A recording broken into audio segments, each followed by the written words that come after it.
Our artisans, they need to do 4 years of training to be able to manufacture a Kelly bag.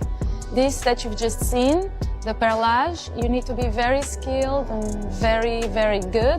Some of Hermès products are made in China. Towels are from Fuyue in Shandong. They also make products for Chanel and IKEA. Beddings are from Yue in Shandong. Men's shoes are from Shachi in Shandong. Tableware are from Gaochun in Jiangsu. It was my first time shopping at Hermès, and let me tell you how it went. We got a lot of requests, do Hermès next. And that's why we're here in the Highland Park Mall. Made in Italy, made in China, or maybe made in Chile. Oh yeah, that should be a thing, by the way, because some brands get real creative when it comes to made in. Everyone, Hermès is suddenly under serious pressure. The luxury brand is now suing Chinese manufacturers who recently exposed a massive secret, and the fashion world is buzzing. These factories say they were not just copying designs. They claim they were actually producing the bags themselves. The same Birkin and Kelly styles sold for around $20,000 are now at the center of this storm. According to these manufacturers, the truth behind the Made in France labels is very different from what shoppers imagine. They describe hidden production methods, questionable practices, and behind-the-scenes details that were never meant to be public. As this information spreads, Hermès appears to be rushing to contain the fallout. Lawsuits are flying, and damage control is in full swing. Still, many believe the truth is already out. For years, the brand sold a dream. Customers pictured skilled French artisans working quietly in Paris workshops, carefully hand-stitching leather with care and pride. That image helped justify the price. But critics now say the story was polished and did not reflect reality. You put the finishing touches on a Kelly, the most difficult bag to build. It starts with 30 distinct cuts of leather and can take 20 hours to complete, 4 hours for just the handle. There are no manuals or cheat sheets. Artisans rely on their training and muscle memory to make every bag. According to industry sources and documents shared by Tanner Leatherstein, as much as 80% of these so-called French luxury bags are actually produced in China. They are not taken apart later. The leather cutting, stitching, threading, and assembly all happen overseas. After that, Hermès brings the item to France, adds a small detail like a stamp or button, and labels it as French-made. When Chinese factories exposed this process and shared proof, the brand reacted fast and aggressively.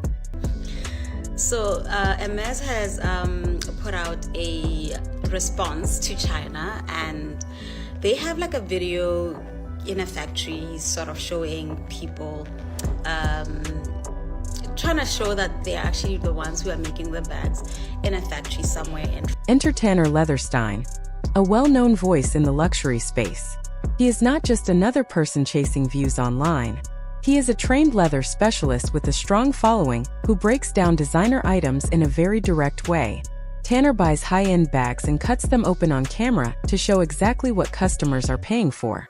He first called out Chanel for replacing real gold hardware with cheaper coated materials. Later, he examined brands like Louis Vuitton, Bottega Veneta, and Hermès. His findings surprised many people. According to him, the leather used in these bags is not much better than what you see in a $100 alternative. He also revealed that making a Birkin bag costs roughly $600, including quality leather and metal parts, far less than its retail price. Spent over $100,000 of my own money dissecting luxury bags, cutting them open, analyzing every stitch, every layer. Why? Because I had to know what made those bags so expensive. Now picture Hermès watching all of this happen in real time. Videos are spreading fast, millions of people are paying attention, and the secret is no longer hidden. Chinese manufacturers were not producing simple copies. They were creating the actual bags for Hermès and then speaking out. They revealed that around 80% of the work happens in China, while only small finishing touches are added in France. The brand then sells the image of French luxury, while the real labor stays out of sight. Almost finished bags from China factories, back to their own factories, and just do the repackaging and logo installing, something like that. So what does Hermès do when all of this comes out? Do they admit it, explain themselves, or offer an apology? Not at all. Instead, they rushed to the courts. Hermès has started suing several Chinese factories, accusing them of misusing intellectual property and damaging the brand's image. In simple terms, the message sounds like, "How dare you tell people our bags are not fully made in France?" Here is where things get confusing. These same factories were not operating in secret. They were working under contracts with luxury brands and legally producing handbags. Now that they have spoken publicly, Hermès is acting as if they have no connection to them at all, as if these factories suddenly appeared out of nowhere. That response has raised many eyebrows. When you look at the numbers, the story feels even shakier.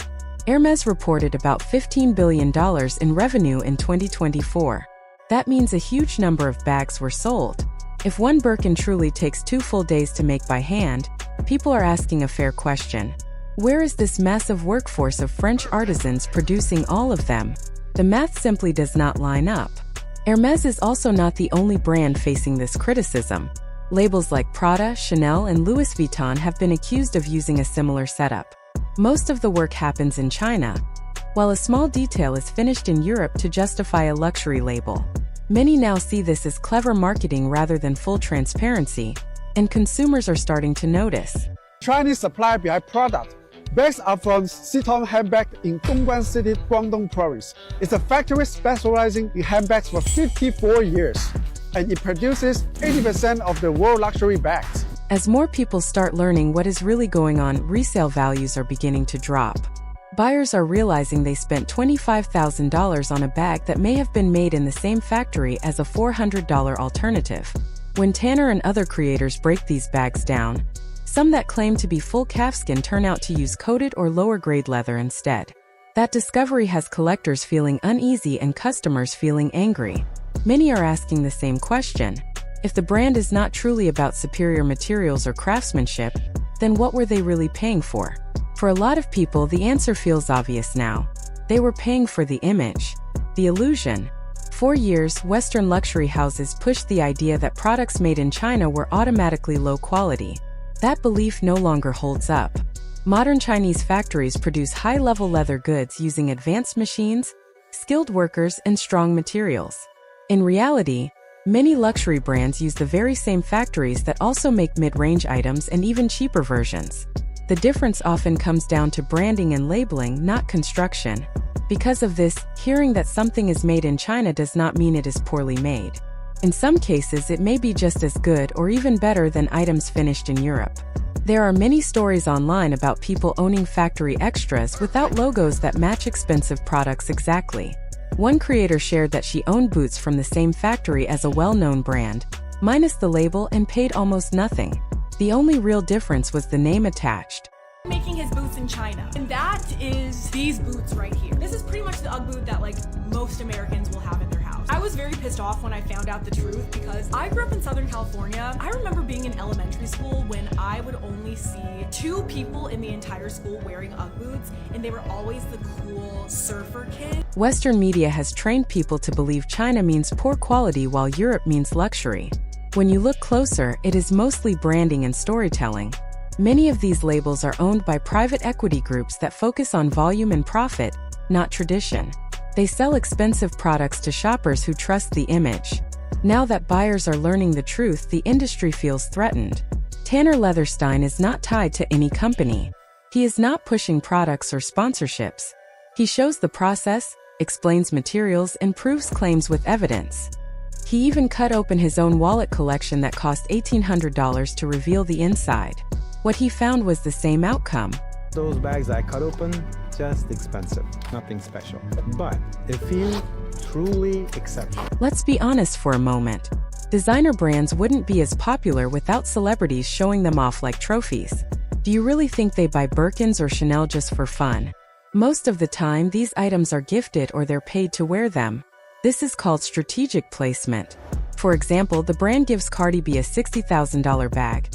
She posts it on Instagram, and suddenly everyone, fans and influencers alike, wants one. When you buy luxury items, you're not just buying fashion, you're buying the stamp of celebrity approval. Is as humbling as your daughter drawing on your $60,000 Birkin, am I right? Yeah. I couldn't even be mad at her because when I asked her, I was like, I wanted to see if she was gonna tell me the truth. I was like, Coach, did you draw mommy's purse? Literally spent $60,000 on this purse. Look what my daughter did to my purse. Oh, and remember when Kylie Jenner showed off that stunning collection? But how many of those items were actually bought with her own money? Even if she paid, were they truly made in France or just produced somewhere like a factory in Shenzhen? Much where I keep all my purses. This one here is really special. If my house is on fire, I would take this one out of all of them. It's not just celebrities anymore. Now influencers are in on it too. TikTok and Instagram are flooded with unboxing videos of luxury hauls, mostly gifted or sponsored. These creators earn big while promoting bags they didn't buy, convincing followers that owning designer items is the key to status. That's my latest Hermès bag with me. This is my first bag I got this year. I usually get one bag a year, and this is the one for this year, and I'm really excited about it. Meanwhile, the brands are raking in huge profits, selling $600 bags for $26,000 just because they appeared on your For You page. Take the Birkin craze, for example. Owning one has become the ultimate status symbol, but it's not that simple. You can't just walk in and buy it. You need a purchase history, spending thousands on scarves, belts, and smaller items before they even consider letting you have one. This isn't just luxury. It's a luxury cult. Yet people eagerly line up to be part of it, chasing exclusivity and the illusion of prestige. You know, you walk into Hermès and say, hey, I want to buy one of these. You know what they say to you? No, we don't have them. First of all, you have to be an Hermès customer. You have to demonstrate that you like the brand. And then you can only buy one per year. We also have to consider the resale market. A few years back, Birkin bags were being flipped like prime real estate, with prices constantly climbing. But after Tanner's factory leak expose, values are dropping quickly. If the exclusivity is fake, the craftsmanship is questionable, and the bags are made in the same factories as replicas, why pay full price? Buyers are hesitant, resellers are anxious, and investors are starting to see that these so-called luxury bags might not be the goldmine they once believed. I've been speaking to this client here regarding selling her Birkin 30 Gris Etane, if I'm not wrong. Gris Etane is the color, and it's palladium hardware. The bag is in box fresh condition, but it's Y stamp, which means it's a 2021 piece. Here's something wild. Many celebrities and influencers actually wear knockoffs but still tag the real brands. Why? To keep up with trends without spending a fortune. Some insiders say stylists buy fakes, tag the brands online, and suddenly get invited to Fashion Week. The system rewards the appearance of luxury, not the real thing, proving that illusion often matters more than authenticity. Jenner is wearing a fake Louis Vuitton fanny pack and she didn't know it. I'm gonna give you 3 reasons why I know that this Louis Vuitton bag is fake. When you spot a celebrity flaunting a luxury brand, don't assume it's authentic or that they care. What sells is the brand's image, not the actual item itself. None of this jewelry on my arm is real. Don't love me because of no diamonds. Take all this. This bracelet right here look real as a... This shit was $23 on Amazon. So, who's really coming out on top here? The brands are still raking in huge profits. Celebrities keep cashing checks, and influencers continue scoring PR boxes and exclusive event invites. But you? You're the one losing. You're the one spending what could be a month's rent on a bag supposedly crafted in France, but actually made in a factory in China. All of this hype is built by stars who didn't even pay for the items themselves. So ask yourself, are you buying real quality or just buying into an illusion? And here's where things get even more intense. Luxury brands aren't just quietly panicking behind closed doors anymore. They're going on full legal offense. Hermès, for example, is reportedly suing multiple Chinese factories that exposed them, targeting them with claims like defamation and intellectual property misuse. But honestly, what they're really upset about is being caught. And the timing couldn't be worse. With the US cracking down on Chinese imports through aggressive tariffs, brands have had to reveal more than they probably wanted. For Hermès, whose so-called French craftsmanship often comes from Shenzhen, this is a huge problem. This expose didn't just uncover one scandal. It revealed a bigger truth. Luxury isn't really about quality anymore. It's about perception. Once that perception starts to crack, the whole empire can shake. And Hermès isn't just trying to save face. They're fighting for survival. If more people realize where these bags are actually made, it won't just hurt Hermès. It could cast doubt on Louis Vuitton, Chanel, Prada, and every other high-end brand. The moment made in France loses its magic. The entire idea of luxury loses its meaning. Now Hermès is scrambling, pointing fingers, and filing lawsuits to try and silence the factories that spoke out. But the genie's out of the bottle. The internet doesn't forget. And once this truth spreads, it's hard to undo. So, knowing this, would you still drop $20,000 on a bag, or would why? Go for a D-Gate version? Think about it. If you're side-eyeing your favorite luxury brand right now, hit like. Subscribe for more fashion drama, and let us know in the comments.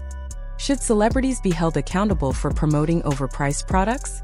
Are luxury brands really worth the price? Would you buy a Hermès if the tag said made in China? The rabbit hole goes deep, and trust me, the next video dives even deeper.